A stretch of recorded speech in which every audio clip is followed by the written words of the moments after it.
Hey everyone, welcome to the third episode of Hear Me Out. Today's guest is Tanya, the president of the HearAid Foundation, such an incredible organization, and I'm so excited for you all to see this episode.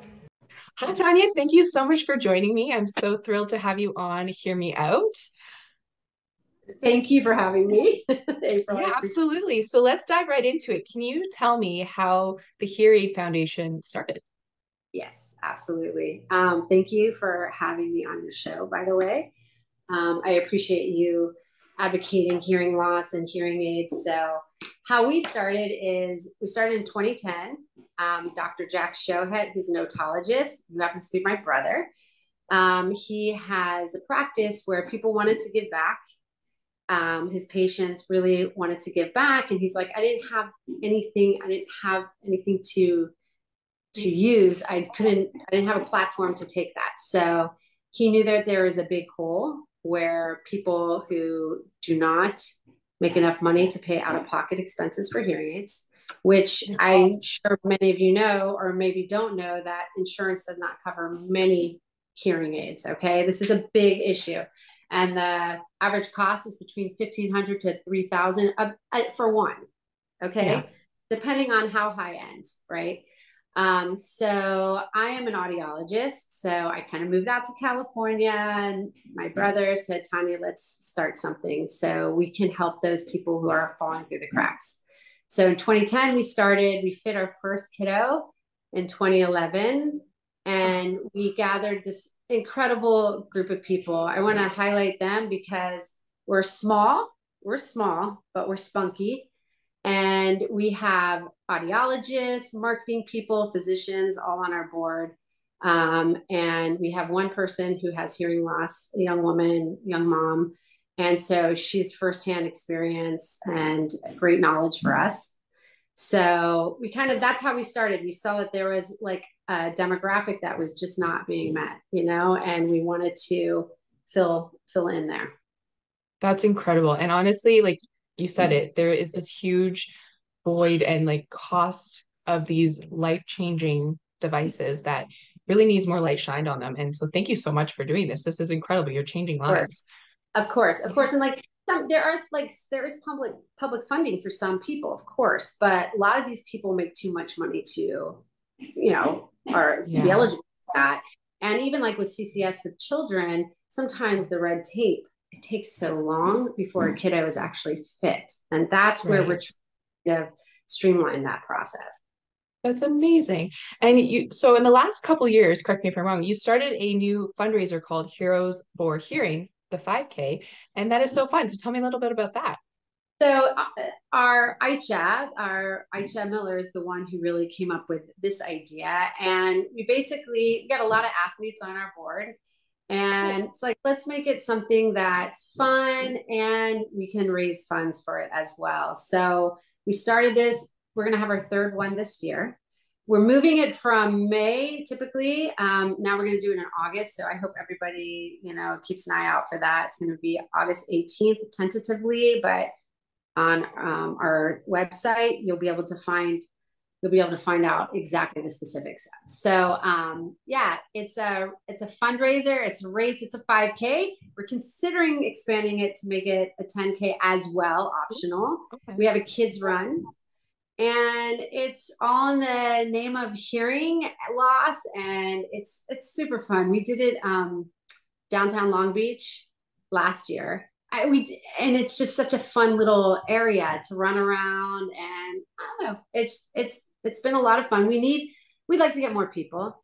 That's like a big place. Like I would love for people to kind of follow us, get more followers so they know what we're doing, and we can get some more people to come race.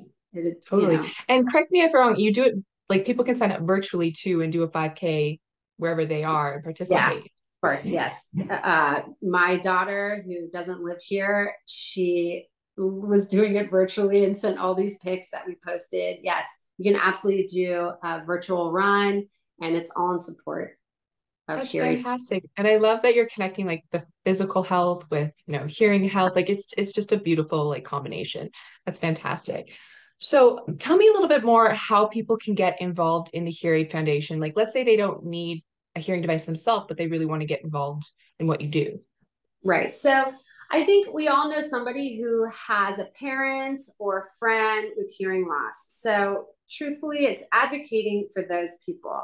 You know that there are parents who have a child who was identified early on with hearing loss. They're overwhelmed and they don't know where to go.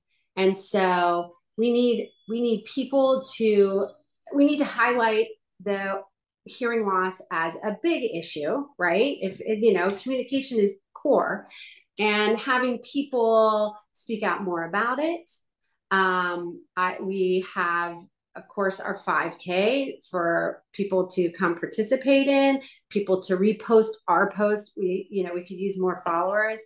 As far as service providers, what we've been very fortunate about is when we fit our recipients, we have an audiologist put the hearing aids on our recipients. Okay. It's like everything is absolutely legit. And we could use more audiologists on board who are willing to help fit our recipients. You know, if we get them the hearing test and they give us the recommendations on hearing aids, we can provide the hearing aids for them and they would fit our recipients. So, I mean, you know, I think our biggest deal is raising awareness so that people know to help these people who don't have a voice for themselves. And right. The more they understand that, like a foundation like HearAid Foundation is around, they can refer these people and a lot of times you have the elderly.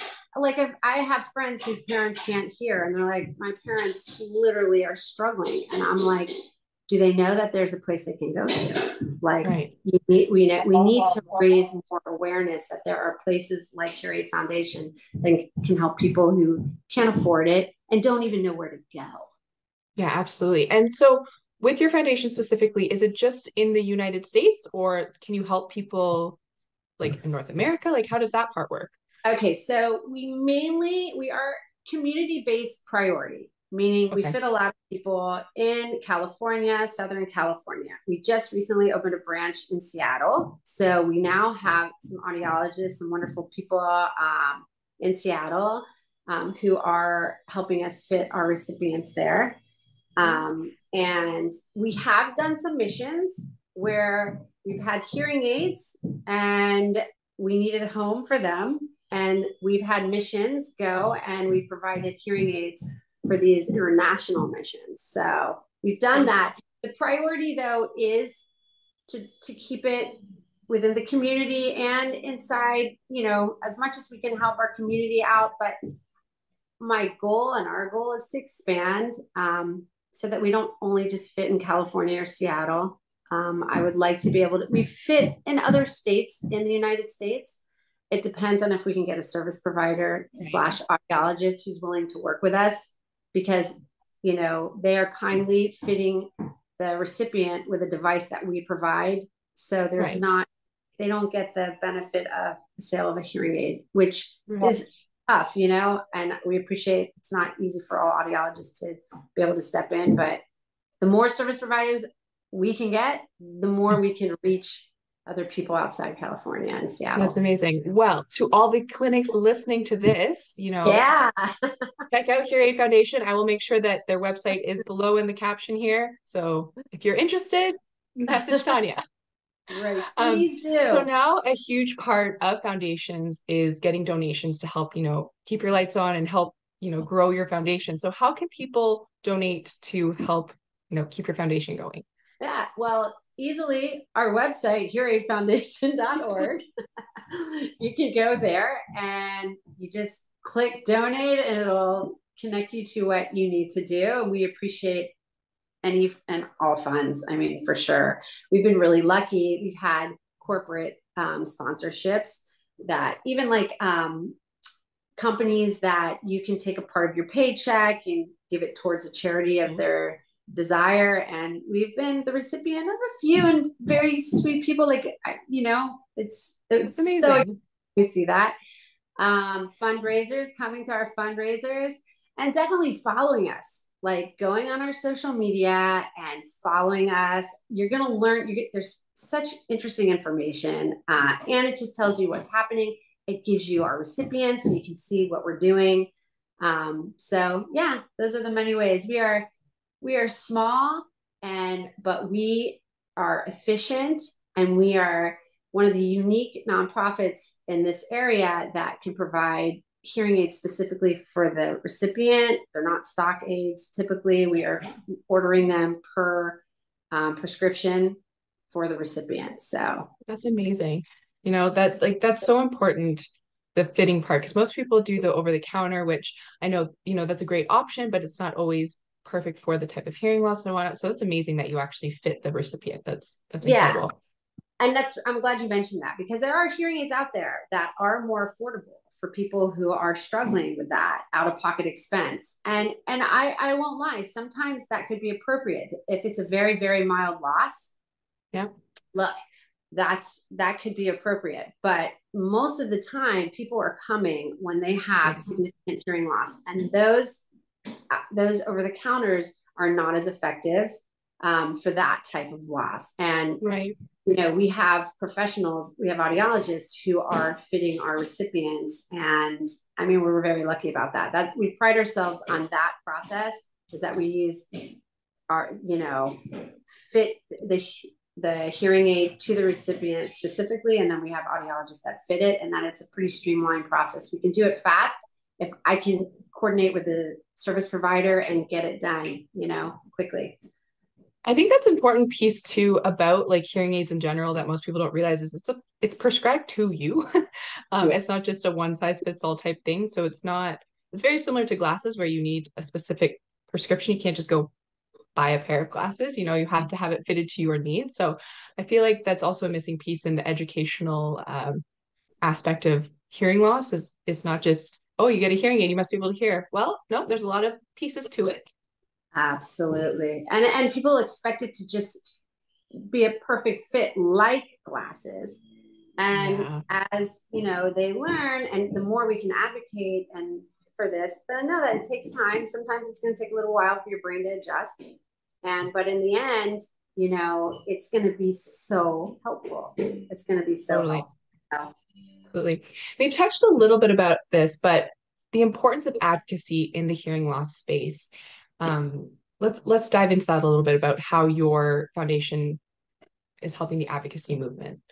I mean, our hope is like just bringing awareness by our social media, by our events, by letting people know that, I think preservation is the first step. Right. Protect your hearing before it goes as much as you can. And spreading the word that there are places that you can go to if you don't know what to do and you don't have the money and you need to get hearing aids on your child ASAP so that they can develop language, or on your elderly parent who's so down and depressed and you can't pull them out of it. It's because they can't communicate effectively and they're resistant to hearing aids. They're too much. There's a stigma attached to it. So it's destigmatizing. Like, we want to demystify this entire idea that hearing aids are for old people, and that, I mean, they can be cool. Listen, today I try to tell our young people, I'm like, and our elderly, you can listen to music from your hearing aids. These are basically AirPods, or AirBuds, or what? I call them premium earbuds because you get the Bluetooth benefits, but it's custom to you, and there's so many other cool things that they do. Like, they're literally premium earbuds. So that's kind of what it's like, just not making it such a stigma with hearing loss. I don't understand why with vision loss and glasses, those glasses can be so cool and hip. Why can't we just raise more attention to, I'm telling you, kids are wearing earbuds all the time, right? You can literally use this to your advantage, guys. Make it cool. Don't be ashamed, wear it proud. And it's so fun when you have families who say, I want bright pink, or I want glitter, or I want, it's like, that's the whole goal. First of all, it's prevention, wear your hearing protection. I'm trying to tell it to my kids all the time. Don't wear your earbuds so loud too. And when you go to concerts, don't be nuts, you know. But also, if you can't do anything, it's unavoidable and hearing loss is there, then, you know, the sooner you can put hearing aids on, the better it's going to be. And Absolutely. it's just going to help you throughout your life instead of just avoiding it to a point that it's just really becomes more of a nuisance, you Yeah, know? I'm glad you touched on that because I think that's also a big piece that people don't realize. You know, if you don't use it, you lose it. And with hearing loss too, you don't know what you're missing. So you don't even know you have hearing loss until you get a hearing test or until your diagnosis. So I think just hearing like care in general needs to be stepped up and be like, this is regular like health that you need to take care of. Like just get a hearing test, you know, once a year or whatever. Just know where your hearing is at. Absolutely. Especially like when you have a child who's really like there's just, you know, something's off and they come home from school very irritated, or the teachers are telling you that they're just, you know, because some of these like mild losses for sure can slip through the cracks. But in general, it's like you just don't know how much better your quality of life is until you put them on. And, you know, as we know with the elderly, the less you can hear, it actually can lead to cognitive decline. So you want to get those hearing aids on them so you can avoid a lot of that stuff that it's unnecessary. It's just unnecessary Absolutely. trouble with that if you don't have to.